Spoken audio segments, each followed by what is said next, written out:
All right, man, let's get real for a second. They sold us the same dream, didn't they? That if you just waited long enough, some woman would come along and fix everything that's broken inside you. She'd take away your pain, make you feel whole, and finally give your life meaning. But nobody tells you that promise. It's just a fantasy. Most guys would rather stay plugged into that dream than actually face what's really happening. Because the truth doesn't feel good. The truth will rip you out of bed at 3 a.m. and leave you staring at the ceiling, wondering if any of it was ever real. And you know what's even uglier? Spending years chasing a fantasy, pretending it's real, letting yourself rot behind invisible bars and calling it love. Most guys, they decorate their own prison and call it paradise. Let's be honest, bro. You don't actually love her. You love the way she makes you feel about yourself. You love that rush you get when she looks at you like you're the only man in the room. That's not love. That's just another hit of validation, like chasing a high that never lasts. And you keep going back, hoping for more. Now, don't get me wrong. Women aren't evil, but they learned how to survive. When the world didn't hand them power, they became masters of influence.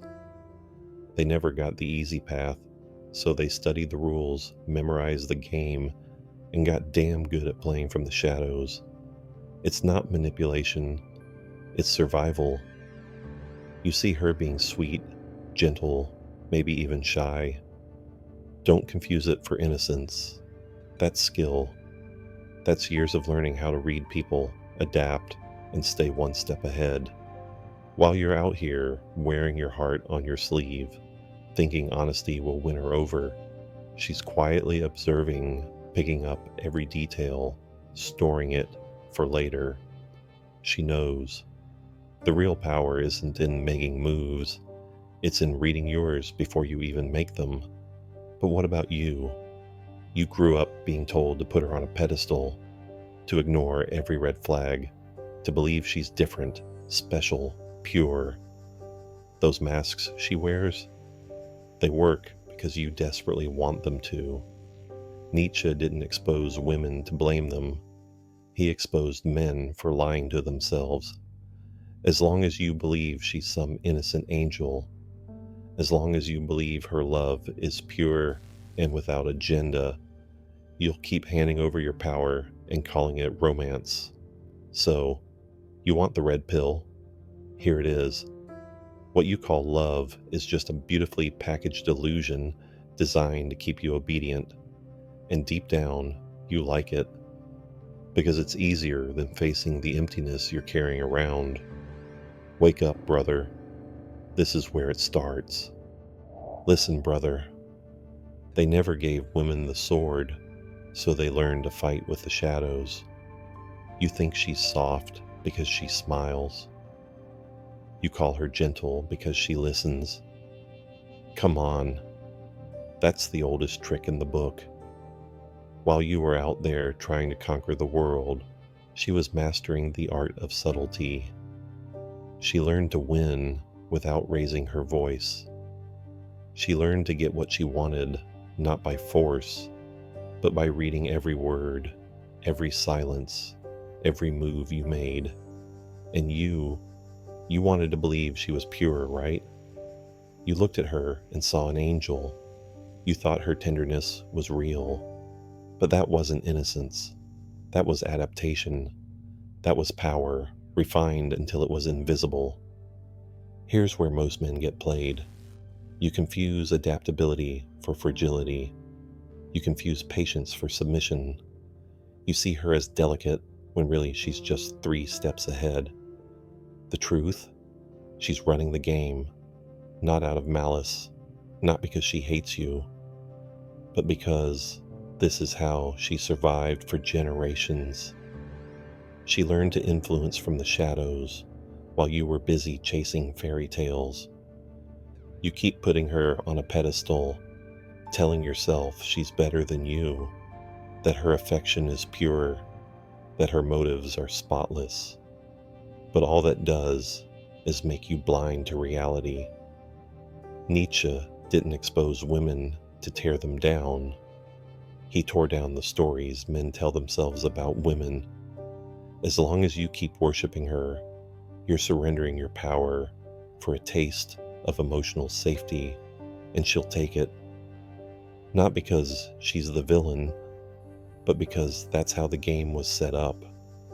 So, the next time you think she's being good, ask yourself, is that goodness? Or is it strategy? And if you're scared to answer, maybe it's time you stop dreaming and start seeing. Let's cut the nonsense. You keep giving, hoping she'll finally see you. You hand over your time, your secrets, your heart, like an offering. You call it devotion, but deep down, you know there's a scoreboard. Here's the game no one talks about. The person who needs less always holds the power. You crave her validation, her attention, her touch. She gives just enough to keep you on the hook. You call it connection. She calls it survival. Most guys don't even realize they're playing. You think your honesty is a gift. You think spilling your guts is vulnerability. But to her, it's data. Every weakness you show, every confession, every wound, she files it away. Not because she wants to hurt you, but because, for her, every relationship is a battleground for influence. She's not listening to your words, she's mapping your triggers. And the more you lean in, the more she learns exactly where to position herself to become irreplaceable. Sounds dark? That's reality. Nietzsche saw it a mile away. He didn't call love a fairy tale. He called it a contest for territory. Who leans in first? Who pulls away last? Who can make the other chase? You're not being loved. You're being managed. And the craziest part, you like it. Because as long as she's the stage, you don't have to look at yourself in the spotlight. See, most men would rather lose themselves than lose her. That's why you keep bargaining. If I give her more, maybe she'll fix the emptiness inside me. But she's not looking for a partner. She's looking for leverage. Here's the wake-up call. She didn't write the rules, neither did you. But if you don't learn to play, you'll keep mistaking comfort for connection and strategy for love. Ready to see what happens when you stop being her pawn, then keep watching. You know that feeling when you think everything's real, but it's all just choreography? Here's the brutal truth, man. The one who needs less controls more. You give everything, your time, your attention, your damn sense of self. You call it honesty. She gives you just enough to keep you guessing, chasing, never settled. She calls that connection. But let's not kid ourselves. It's not connection. It's choreography. Think about it. For generations, women were denied the obvious power, so they became masters at shaping the unseen. She doesn't need to argue. She just suggests. She doesn't need to demand. She simply desires. And with every little move, she's influencing what you do, who you become, without ever raising her voice. You call her mysterious because you don't understand her. But here's the kicker.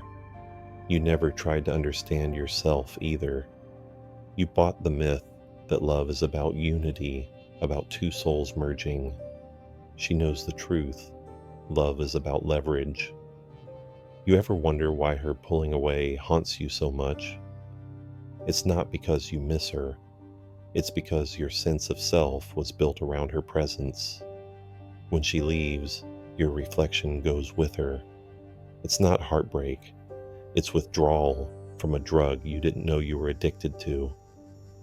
Nietzsche would say, You never loved her. You loved the way she made you feel about yourself. She was the mirror. Now the mirror's gone, and you're left with nothing but your own face. And maybe, for the first time, the truth. She didn't trick you. She just stopped playing the role you wanted. You saw her as a muse, an angel, a healer, anything but a real person. Now you have a choice. Keep searching for another illusion to lose yourself in, or finally, start looking in the mirror. Let's get real for a second. The harshest move in any game isn't what you give, it's what you withhold. You hand her everything, your loyalty, your secrets, your need for validation. She, on the other hand, she gives you only what keeps you wanting more. You think you're being loved, but you're actually being managed. Ever notice how the less she says, the more you obsess? The colder she gets, the harder you chase. She knows exactly how to create a hunger inside you. Not because she's heartless, but because she's learned that real control is silent. This is where the mask really slips. You think her indifference means she doesn't care. Sometimes it's strategy, because the person who cares less always holds the leash. You offer your vulnerability, thinking it'll earn closeness. She watches, measures, waits. She withholds her affection just enough to keep you on edge, just enough to keep you performing. Look at how many times you've rationalized her silence. She's just tired. She's busy. She needs space. But you know the truth. You're addicted to the chase. Because every little breadcrumb she drops, every smile or glance, is a hit of dopamine. Nietzsche warned about this. The real battle isn't over love. It's over who can survive the hunger longest. You keep giving more, hoping she'll finally fill you up. But that's the trap. She never does. Because the second you stop craving, the game is over, and she's already found another audience. So here's your wake-up call. Every time you ignore your own needs to win her over, you shrink. Every time you beg for crumbs, you lose a piece of your self-respect. Want to change the game? Start withholding what really matters, your need for her approval. Let her wonder for once what you're thinking. Let her chase the silence you once feared, because in the end, the one who can walk away without flinching, the one who doesn't need to be needed, is the one who finally holds the power. All right, so what happens when you finally stop chasing? When you look in the mirror and realize you don't even recognize the guy staring back? This is the moment it all breaks. Not because she left, not because she stopped playing her role, but because you stopped playing yours. It's brutal, brother. All the stories you believed, that she was your soulmate, your savior, your reason to get up in the morning, you see them for what they are. Smoke. Stories you sold yourself so you wouldn't have to stand alone. Here's where most men fold. They scramble for a new muse, a new mask, a new dream. But you're done chasing shadows. You're ready to stare down the emptiness. And that's when the truth hits. She didn't betray you. She just stopped reflecting your fantasy. The pain you feel isn't about losing her. It's about losing the illusion, the stage you built to avoid your own reflection. Nietzsche said it best. Man would rather have the void as his purpose than be void of purpose. Let that sink in. It's not about her anymore. It never was. You let someone else's approval write your worth in the sand. You made her the mirror of your masculinity, and when she turned away, you shattered. But here's the power in this moment. You get to decide what comes next. You can go back to chasing validation, or you can start building something real right where the old fantasy burned down. Don't waste your pain, man. Use it. Forge yourself from the ashes. The game is over, but your life is just getting started. This is where it all ends, man. Not with fireworks, not with some Hollywood goodbye, but with silence, with clarity, with you sitting in the dark, realizing the game is done. It's a strange kind of freedom when you wake up and see that the version of her you worshipped never really existed. You didn't lose her. You lost the myth you clung to, the fairy tale you wrote on your skin because it was easier than facing the world alone. You see it now. You were in love with an idea, not a person. You fell for the script, not the actress, and that's the wound that cuts deepest. Not the betrayal of her, but the betrayal of yourself. You handed over your power for comfort.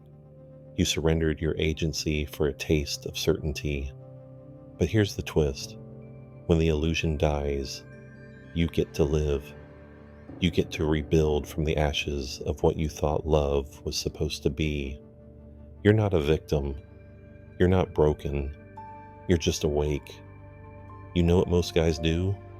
They rush out to find another mask, another mirror, another stage. But not you. You're done repeating cycles. You're ready for something real, something earned, not given. The silence? It's your invitation to rewrite the rules, to decide who you are when nobody's watching, to build trust with yourself before you ever give it away again. This isn't the end of love. It's the end of needing someone else to define it for you. So, take a breath. Look in that mirror. See the man behind the story. The game is over. Now it's your turn to play for keeps. If you're ready to learn what real love looks like without the masks, the scripts, the lies, subscribe, drop a like, because the death of the illusion isn't your end, it's your beginning.